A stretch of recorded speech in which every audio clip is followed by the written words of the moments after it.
আসসালামু আলাইকুম everyone, welcome back to my channel. আশা করি যে যেখানে আছেন আল্লাহর অশেষ রহমতে ভালো আছেন। আমরাও আলহামদুলিল্লাহ ভালো আছি। আবারও চলে আসলাম আনায়াস ডেইলি লাইফের পক্ষ থেকে নতুন আরও একটি ভিডিও নিয়ে। আশা করি আপনাদের সকলের ভালো লাগবে।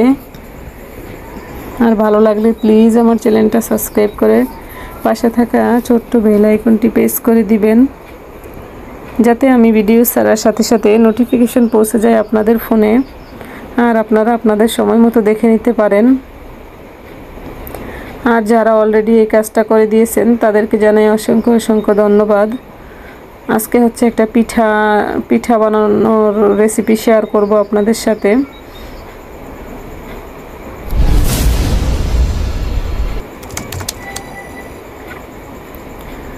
এটা হচ্ছে নরসিংদীর ঐতিহ্যবাহী নকশি পিঠা। তো প্রথমে হচ্ছে আমরা চালটাকে ভালো করে ওয়াশ করে নিচ্ছি, আর এখন এই যে চালটা গুঁড়া করে নিচ্ছি। চালটা হচ্ছে আমরা দোকানে নেই, কারণ আমরা সকাল সকালই পিঠাটার চালটা করতেছিলাম, তো দোকান সম্ভবত এখন খুলে না, এই জন্য আমরা ব্লেন্ডারই করে নিচ্ছি।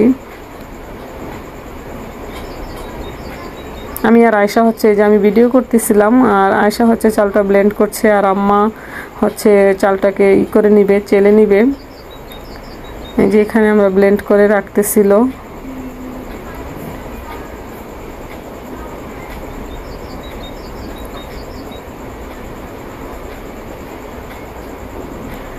আর এই পিঠাগুলো হচ্ছে আমাদের বাসার ভাড়াটিয়ারা, ওরা খুব সুন্দর ভালো বানাতে পারে, ছোট বড় সবাই খুবই সুন্দর ডিজাইন করতে পারে। তো আমি অনেক দিন ধরে ভাবতেছিলাম যে বাসায় গেলে এবার হচ্ছে ওনাদেরকে দিয়ে আর কি তৈরি করব। তো এই জন্য আর কি আজকে করতেছি। তো এই যে আম্মা হচ্ছে এই যে চালগুলো সব করে নিচ্ছে। আমাদের ব্লেন্ড করা হয়ে গেছে প্রায়, আর অল্প বাকি আছে। এই যে লাস্টে হচ্ছে আমি আবার একটু চেলে নিচ্ছিলাম।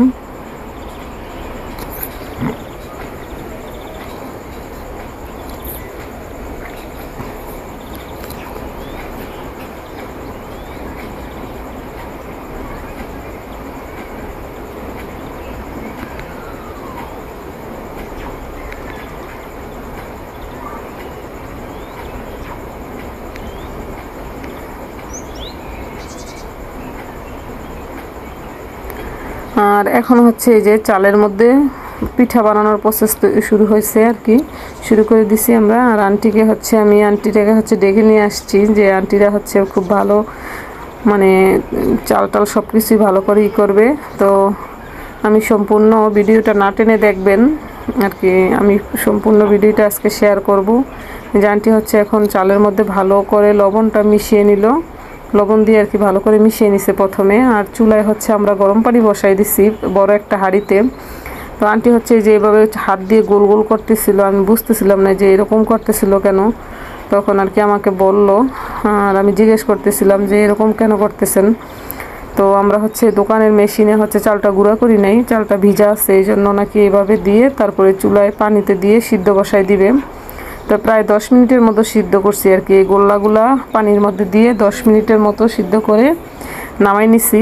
আর ওই পুরো গোল্লাটা ওইভাবেই রয়ে গেছে পাতিলে। আমরা ওইখান থেকে একটা একটা করে নিয়ে ভেঙে তারপর হচ্ছে ওইখান থেকে আবার পানি দিয়ে এই যে আটাটাকে ময়ান করে নিছি। যে এখানে হচ্ছে আমিও করতেছিলাম, এই আটাটাই হচ্ছে মেইন আর কি। আটাটা যত ভালো করে মতা হবে পিঠাটা তত সুন্দর হবে। আর এখন হচ্ছে আমাদের এই যে সবাইকে ডেকে নিয়ে আসছি আমরা পিঠাটা বানানোর জন্য।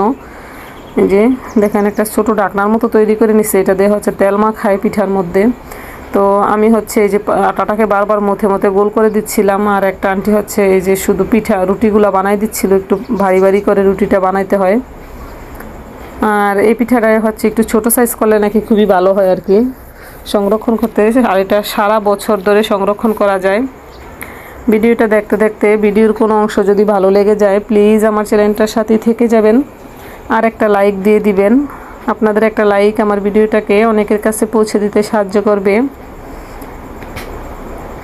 আর যারা আজকে নতুন আমার ভিডিওটা দেখতেছেন তারা অবশ্যই সাবস্ক্রাইব করে চাইলে পাশে থাকতে পারেন।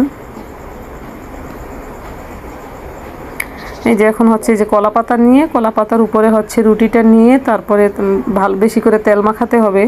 এটাতে কোনো চালের গুঁড়া এক্সট্রা কোনো গুঁড়া দিয়ে কিছু করতে হয় না। আর এটা হচ্ছে আমি বানাইছি, দেখেন কি অবস্থা। আমি একেবারেই পারি না ডিজাইন করতে, যে এটা আমি এভাবেই রেখে দিচ্ছি। আমি একটা পিঠাই বানাইছিলাম।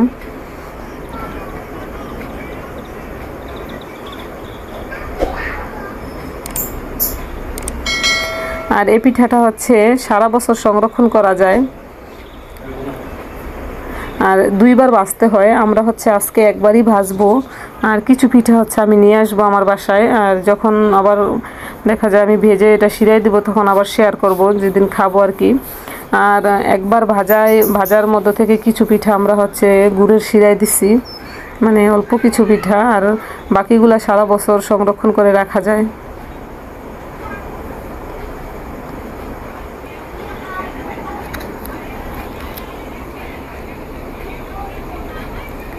এই যে আমাদের সবগুলা পিঠা প্রায় বানানো হয়ে গেছে, আর এদিকে হচ্ছে আম্মা পিঠা ভাজাও শুরু করে দিছে, নাহলে এগুলা ভাজতে অনেক সময় লাগে। এই